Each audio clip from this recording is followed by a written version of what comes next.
नमस्कार, आपका स्वागत है। मैं हूं आपके साथ सुप्रीत सचदेव। आइए शुरू करते हैं फटाफट खबरों का सिलसिला।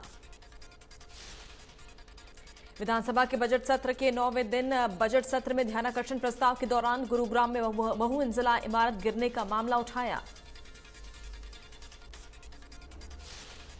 इस पर मंत्री जेपी दलाल ने जवाब दिया। ये जवाब पहले ही सदन पर पटल पर रख दिया गया। गुरुग्राम में पैराडाइज हादसे की जांच आईआईटी दिल्ली की टीम कर रही है।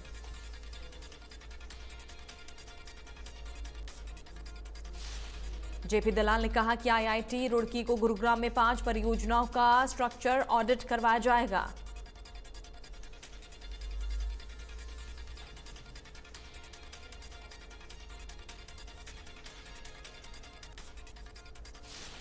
बजट पर भूपेंद्र हुड्डा ने सदन में कहा, बजट का कंटेंट कम और भाषण ज्यादा और बजट में महिलाओं के लिए कुछ नहीं। भूपेंद्र हुड्डा ने कहा, आशा वर्कर और आंगनवाड़ी वर्कर सड़कों पर हैं। हरियाणा में महंगाई सबसे ज्यादा है। 1 लाख से ज्यादा नौकरियां खाली पड़ी हैं। भूपेंद्र हुड्डा ने कहा कि स्कूल में टीचर नहीं है, अस्पताल में डॉक्टर नहीं है, कर्मचारी दफ्तरों की जगह सड़कों पर बैठे हैं। भूपेंद्र हुड्डा ने कहा कि सरकार पर कर्ज बढ़ रहा है, प्रदेश में समस्याओं का अंबार है, बेरोजगारी बढ़ रही है और कानून व्यवस्था बिगड़ रही है।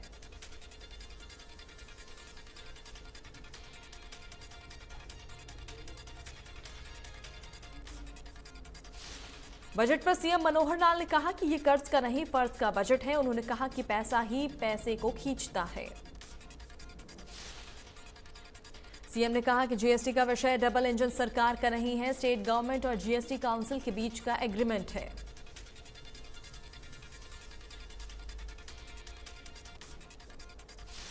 सीएम ने कहा कि कुल अदायगी का जो विषय है, इसके अंदर 55,000 करोड़ रुपए हमने लोन लिया है, इसमें से 20,000 करोड़ रीपेमेंट था।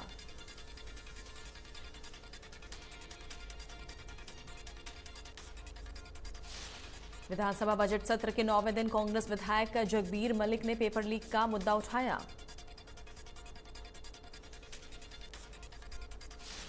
डिप्टी सीएम ने कहा कि 7 सालों के अंदर 2 पेपर एचपीएससी ने रद्द किए हैं। चीटिंग और लीक होने की सूचना दी थी। डिप्टी सीएम ने कहा कि 17 जिलों में 71 एफआईआर दर्ज हुई है। 7 साल में 2 पेपर एचपीएससी ने रद्द किए हैं। 603 आरोपी में 331 आरोपियों पर कार्रवाई जारी है।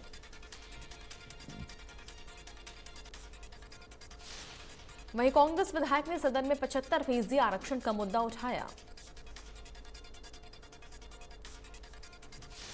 इसका जवाब देते हुए डिप्टी सीएम दुष्यंत चौटाला ने कहा कि प्रदेश के युवाओं के हित में सरकार लगातार कदम उठा रही है और उठाती रहेगी।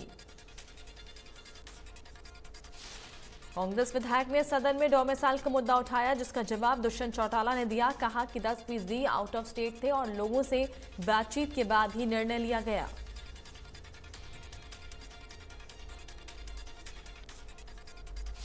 डिप्टी सीएम दुष्यंत चौटाला ने कहा कि डोमिसाइल की अवधि को रिड्यूस करना हमारा मकसद है।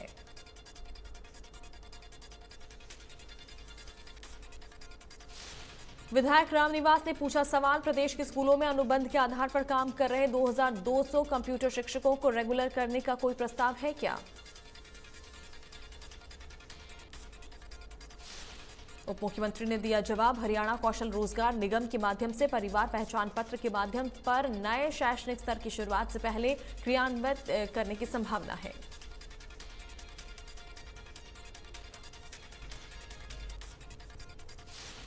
पानीपत विधायक प्रमोद कुमार विज ने क्या नगर निगम पानीपत के क्षेत्र में बूचड़खाने का निर्माण करने का कोई प्रस्ताव सरकार के विचाराधीन है? कमल गुप्ता ने जवाब देते हुए कहा कि 21 दिसंबर 2019 को पानीपत की सदन की बैठक में पीपीपी मोड पर बूचड़खाना स्थापित करने का निर्णय लिया गया।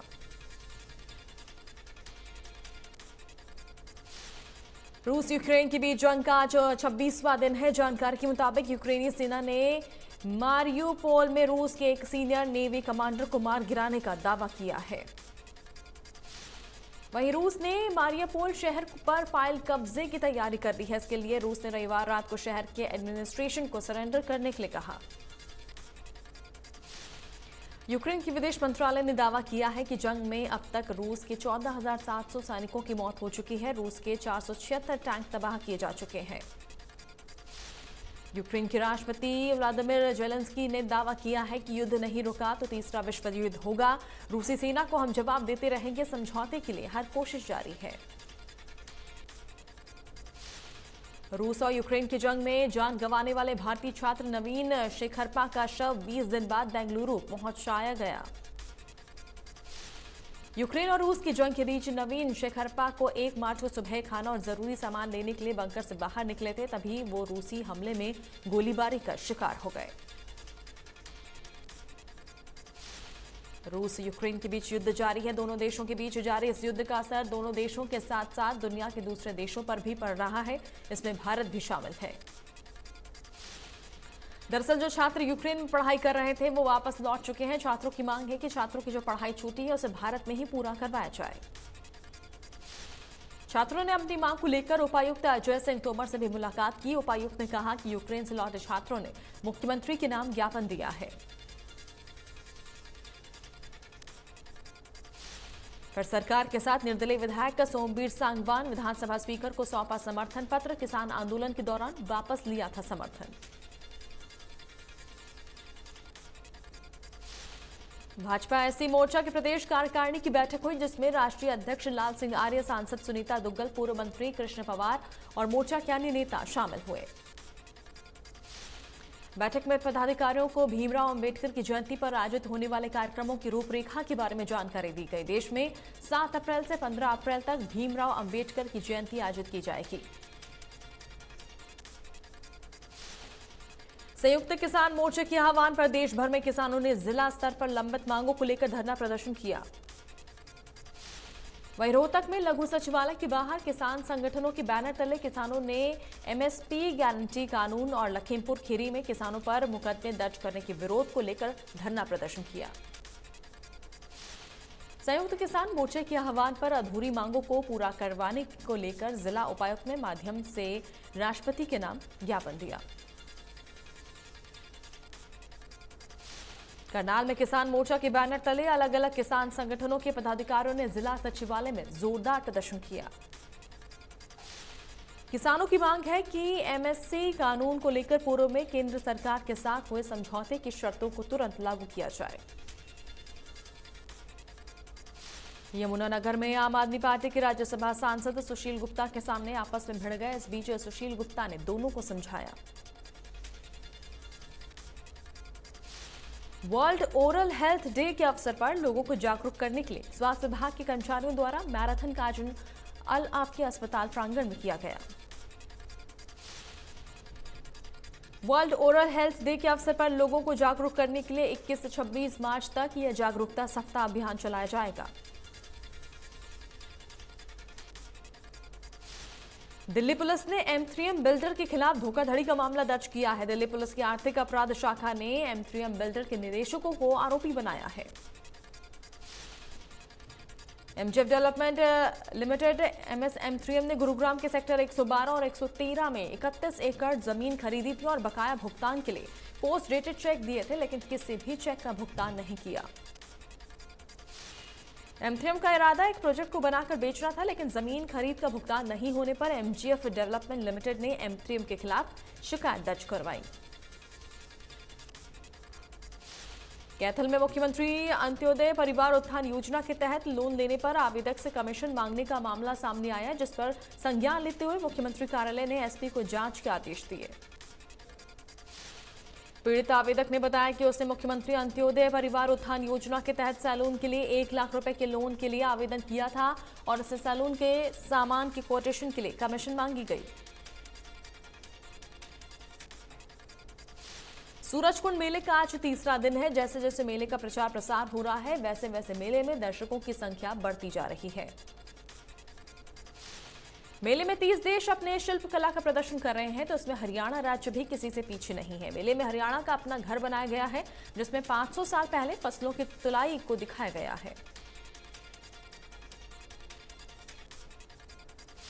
सूरजकुंड मेले में आए लोगों ने कहा कि एक लंबे इंतजार के बाद हम मेला देखने को मिला है और इसका वो बेसब्री से इंतजार कर रहे थे। दूसरे देशों और दूसरे राज्यों के खान पान को लेकर भी उनको बहुत कुछ सीखने को मिला। सुनो नहरों की पुकार मुहिम के तहत साइकिल यात्रा दादरी पहुंची, जहां पर लोगों को नहरों में पानी को प्रदूषित होने से बचाने के लिए जागरूक किया गया। वहीं साइकिल यात्रा के माध्यम से लोगों से अपील की गई कि नहरों में किसी प्रकार की भी व्यर्थ की सामग्री या कोई भी ऐसा पदार्थ ना डालें जिससे पानी खराब और पीने लायक नहीं रहे। बावल विधानसभा के करीब 100 गांव के लोगों ने पुलिस उपाधीक्षक पद पर तैनात राजेश चेची के स्थानांतरण आदेशों के बाद पुलिस अधीक्षक और मुख्यमंत्री के नाम ज्ञापन सौंपकर स्थानांतरण रुकवाने के लिए अनुरोध किया। इन लोगों का कहना है कि राजेश चेची ईमानदार और बेदाग छवि के पुलिस अधिकारी हैं, जिनके आने के बाद न केवल आए दिन होने वाले अपराधों पर अंकुश लगा है, इसके साथ ही बच्चों की शिक्षा और उनके विकास के लिए भी उन्हें मार्गदर्शन मिला है, इसलिए उन्हें उनके स्थानांतरण को रोका जाए। महेंद्रगढ़ में फीस बढ़ोतरी को लेकर अभिभावकों ने आरपीएस स्कूल के सामने रोड जाम किया और स्कूल प्रबंधन पर फीस बढ़ोतरी का आरोप लगाया। करीब आधे घंटे तक रोड जाम किया, जिससे वाहनों की लंबी लंबी लगी कतारें थी और थाना प्रभारी ने मौके पर पहुंचकर जाम खुलवाया। लाला लाजपत राय चौक पर सड़कों पर पानी भरा हुआ है। दुकानदारों के साथ साथ आने जाने वाले लोगों को भी काफी समस्याओं का सामना करना पड़ रहा है, इसलिए व्यापार मंडल और विभिन्न संगठनों ने मिलकर आज रोड जाम किया। वहां पर पुलिस भी मौजूद रही। जन आंदोलन समिति ने ऐलान किया कि अगर इस समस्या का समाधान नहीं हुआ और यहां ये पानी जल्दी नहीं निकाला गया तो समिति एक अहम फैसला लेगी। खेलों में कोटा खत्म करने के विरोध में प्रदर्शन किया गया, जिसमें कोच जगदीश सिंह, बॉक्सर विजेंद्र सिंह सहित अन्य राष्ट्रीय एवं अंतर्राष्ट्रीय खिलाड़ी भी मौजूद रहे। कैथल की बेटी कीर्ति ढूल ने जॉर्डन में आयोजित एशियाई यूथ मुक्केबाजी में अपना दम दिखाया और कांस्य पदक जीता। कैथल पहुंचने पर कीर्ति का भव्य स्वागत किया गया। कीर्ति ने सेमीफाइनल में तजाकिस्तान के मुक्केबाज को हराकर फाइनल में जगह बनाई थी और कांस्य पदक जीता। अच्छे उत्पादन और ऊंचे भाव मिलने की आस लगाए बैठे किसानों ने सरसों की कटाई जोर शोर से शुरू कर दी है। कटाई के दौरान किसानों में भारी उत्साह है। किसानों का कहना है कि कटाई के दौरान उन्हें लग रहा है कि इस बार सरसों का उत्पादन अच्छा होगा, क्योंकि परिस्थितियां सरसों की फसल के अनुकूल रही हैं और बाजार में भाव भी अच्छा है।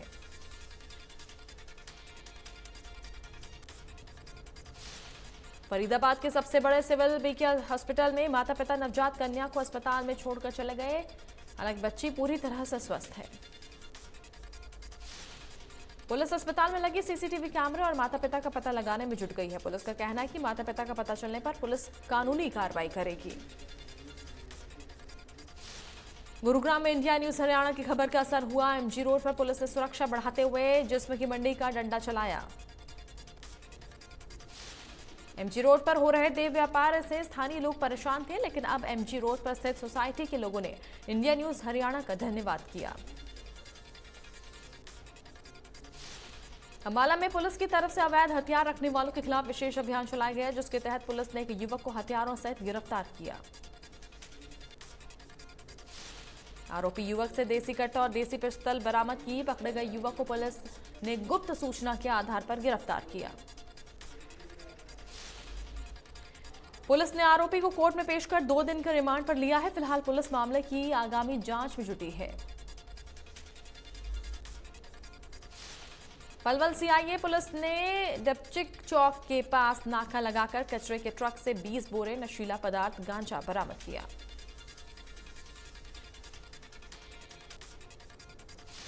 पुलिस ने ट्रक चालक और परिचालक को हिरासत में लिया। मामला दर्ज कर आगे की कार्रवाई शुरू कर दी है।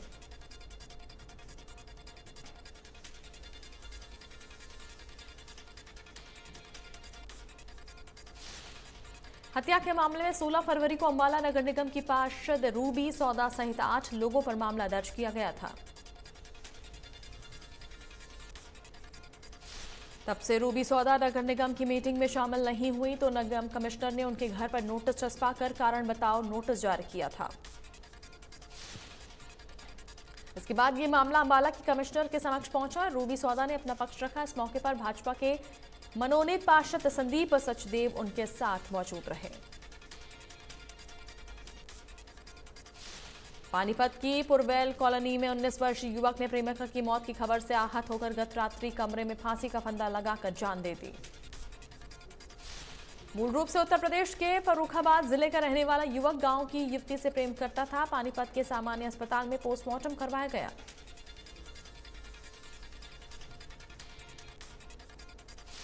गुरुग्राम में एक बार फिर दबंगों की दबंगई का मामला सामने आया। गुरुग्राम के मोगडोला गांव में परिवार के साथ की गई मारपीट और घर का सामान तोड़ा गया। इसमें 3 लोग घायल हुए। पीड़ित परिवार पर 20 से ज्यादा हमलावरों ने सरेआम जानलेवा हमला किया। हमलावर सीसीटीवी में कैद हुए। पुलिस ने मौके पर पहुंचकर तफ्तीश शुरू की। आधा दर्जन से ज्यादा हमलावरों के खिलाफ नामजद तरीके से शिकायत की गई। करनाल में भ्रष्टाचार के आरोपों में घिरे तहसीलदार राजबख्श को 6 दिन के पुलिस रिमांड के बाद कोर्ट में पेश किया गया। तहसीलदार पर रजिस्ट्रियों में फर्जीवाड़े के आरोप लगे हैं। रिश्वतखोरी के जरिए करोड़ों की संपत्ति अर्जित किए जाने की बात सामने आई है। वहीं 6 दिन के रिमांड के बाद कोर्ट ने आरोपी तहसीलदार को न्यायिक हिरासत में भेज दिया। सोना की अनाज मंडी में एसडीओ कार्यालय के समीप सिगरेट के शौकीन चोरों ने सिगरेट के गोदाम से लाखों रुपए के सिगरेट चोरी किए।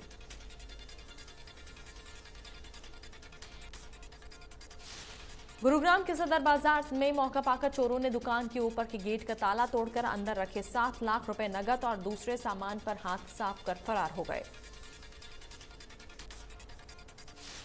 सोनीपत एसटीएफ को एक बार फिर बड़ी कामयाबी मिली। सोनीपत एसटीएफ ने पेपर लीक मामले में 5 आरोपी को गिरफ्तार किया।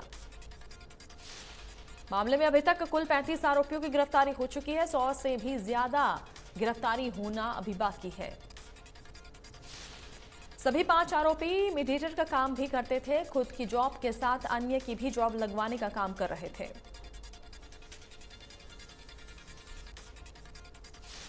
दिल्ली में धूप बढ़ने के साथ तापमान में रोज बढ़ोतरी होती जा रही है। मौसम विभाग के मुताबिक इस बार मार्च में ज्यादा गर्मी पड़ने की आशंका है।